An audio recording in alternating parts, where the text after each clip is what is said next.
আসসালামু আলাইকুম রহমতুল্লাহ ওবরাকাত। Welcome to my YouTube channel. Hello বন্ধুরা, কেমন আছেন? আশা করি আপনারা অনেক সুস্থ আছেন। আমি আজকে একটা গুরুত্বপূর্ণ ভিডিও নিয়ে এসে আপনাদের সামনে হাজির হয়ে গেলাম। আমি আজকে আপনাদের দেখাবো কীভাবে আপনাদের সৌদি আরব আবশিরের মোবাইল নাম্বারটা সহজে চেঞ্জ করে নিতে পারেন। দেখুন, আপনাদের যদি সিম নাম্বারটা খারাপ হয়ে যায় বা সিমটা লস হয়ে যায়, তাহলে আপনারা কষ্ট করে আর ফিঙ্গারপ্রিন্ট দিয়ে মোবাইল নাম্বারটা আপডেট করার কোনো প্রয়োজন না। মার্কেটে গিয়ে আপনারা অনলাইনে সহজেই আপনারা একটা অ্যাপের মাধ্যমে সহজেই আপনারা আবশিরের মোবাইল নাম্বারটা চেঞ্জ করে নিতে পারবেন। অথবা আপনাদের আবশিরে যে মোবাইল নাম্বারটা এখন সচল আছে, আপনারা চাচ্ছেন অন্য একটা মোবাইল নাম্বার চেঞ্জ করে নেওয়ার জন্য, এটাও আপনারা সহজে অনলাইনের মধ্যে পারবেন, আপনারা সহজে চেঞ্জ করে নিতে পারবেন। বা আপনাদের আবশিরের সাথে যে মোবাইল নাম্বার রেজিস্টার করা আছে সেই মোবাইল নাম্বার বন্ধ হয়ে গেছে বা লস হয়ে গেছে, সো আপনারা নতুন একটা সিম নেওয়ার পরে এই সিম নাম্বারটাও আপনারা সহজে এই অনলাইনে আপডেট করে নিতে পারবেন। আমি এখন আপনাদেরকে কমপ্লিট প্রসেস দেখিয়ে দিব। আপনারা কষ্ট করে আর ফিঙ্গারপ্রিন্ট দিয়ে আপডেট করার কোনো প্রয়োজন না মার্কেটে গিয়ে। আমি এখন মোবাইলে আপনাদেরকে দেখিয়ে দিব। সো চলুন দেখি কীভাবে আপনারা অনলাইনে আবশিরের মোবাইল নাম্বারটা আপডেট করবেন। সর্বপ্রথমে আপনাদের মোবাইলের প্লে স্টোর থেকে এই অ্যাপটা ডাউনলোড করে নেবেন। এই যে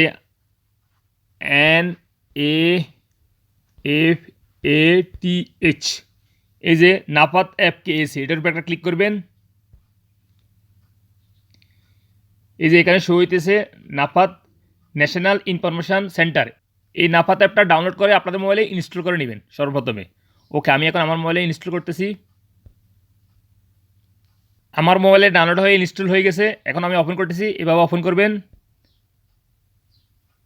ওপেন করার পরে এরকম ইন্টারফেস হয়ে যাবে। এখানে অ্যালো করে দেবেন এভাবে। দেন এখানে নিচে দেখতে পাবেন সেটিং, এই যে আইকনটা আছে এটার উপর একটা ক্লিক করবেন। দেন এখানে দেখতে পাবেন ইংলিশে সিলেক্ট করে দিবেন এইভাবে। ইংলিশ করার পরে অ্যাপটা এখানে উপরে দেখতে পাবেন আফশার সেলফ সার্ভিস, এটার উপর একটা ক্লিক করবেন।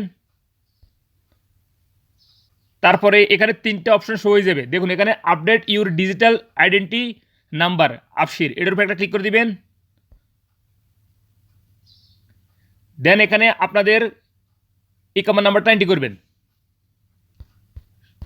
ইকামা নাম্বারটা এন্ট্রি করার পরে এখানে নিচে দেখতে পাবেন নেক্সটের উপর একটা ক্লিক করবেন। দেন আপনাদের সামনে এরকম একটা ইন্টারফেস হয়ে যাবে, inter your new mobile number, অর্থাৎ আপনি কোন নতুন মোবাইল নাম্বারটা দিতে চাচ্ছেন আবশিরে সেই নাম্বারটা এখানে দিয়ে দিবেন। ওকে, যে মোবাইল নাম্বারটা সেভ করতে চাচ্ছেন সেই মোবাইল নাম্বারটা দিয়ে দিবেন। আপনার সর্বপ্রথমে 0 দিয়ে শুরু করবেন না, শুধু 5 দিবেন। 5 দিয়ে শুরু করতে হবে, 5-এর আগে 0 দিবেন না। সো আমি আমার মোবাইল নাম্বারটা দিতেছি, নতুন মোবাইল নাম্বারটা আপনারা আপনাদেরটা দিয়ে দিবেন। অর্থাৎ আমার আগে সিমটা খারাপ হয়ে গেছে, সেই জন্য আমি নতুন মোবাইল নাম্বারটা আপডেট করতেছি অনলাইন মোবাইলে। সো মোবাইল নাম্বারটা এন্ট্রি করার পরে নিচে দেখতে পাবেন নেক্সটের উপরে একটা ক্লিক করবেন। দেন এইমাত্র যে মোবাইল নাম্বারটা এন্ট্রি করছি নতুন, সেই মোবাইল নাম্বারে একটা ভেরিফিকেশন কোড আসবে 6 ডিজিটের, সেই ভেরিফিকেশন কোডটা এভাবে এন্ট্রি করে দিবেন।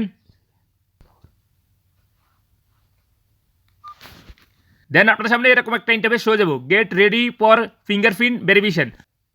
সো স্টার্টের উপরে একটা ক্লিক করে নিছে এইভাবে। এখন আপনার বাম হাতের সাইডটা ফিঙ্গার এভাবে ধরবেন। দেখুন এই যে সার্কুলারের মতন ধরবেন। এই যে ভেরিফাই ইউর প্রিন্ট, এই যে দেখুন your Absher mobile number has been successfully check after 10 minutes, অর্থাৎ 10 মিনিটের মধ্যে আমার মোবাইল নাম্বারটা চেঞ্জ হয়ে যাবে। আমার আগে যে মোবাইল নাম্বারটা খারাপ হয়ে গেছে, সিম কার্ডটা খারাপ হয়ে গেছে, সেই মোবাইল নাম্বার চেঞ্জ হয়ে এখন যে নতুন নাম্বারটা ডাইছি এইমাত্র, সেই নাম্বারটা বসে যাবে, মানে আবশিরের সাথে আরই। ওকে ফ্রেন্ডস, আপনারা এভাবে আপনাদের আবশিরের মোবাইল নাম্বার সহজে চেঞ্জ করে নিতে পারবেন। যদি আপনাদের মোবাইল নাম্বার খারাপ হয়ে যায়, নতুন মোবাইল নাম্বার আপডেট করতে চাচ্ছেন, বা মোবাইল নাম্বার আছে বা আপনি অন্য মোবাইল নাম্বার চেঞ্জ করতে চাচ্ছেন, এইভাবে অনলাইনে সহজে এই নাফাত অ্যাপের মাধ্যমে আপনারা সৌদি আরব আবশিরের মোবাইল নাম্বার সহজে চেঞ্জ করে নিতে পারবেন। আমি এইমাত্র যেভাবে আপনাদেরকে দেখিয়ে দিছি। ওকে, দেখা হবে এরকম অন্য কোনো শিক্ষণমূলক ভিডিওতে। সে পর্যন্ত ভালো থাকবেন। আল্লাহ হাফেজ, বাই বাই।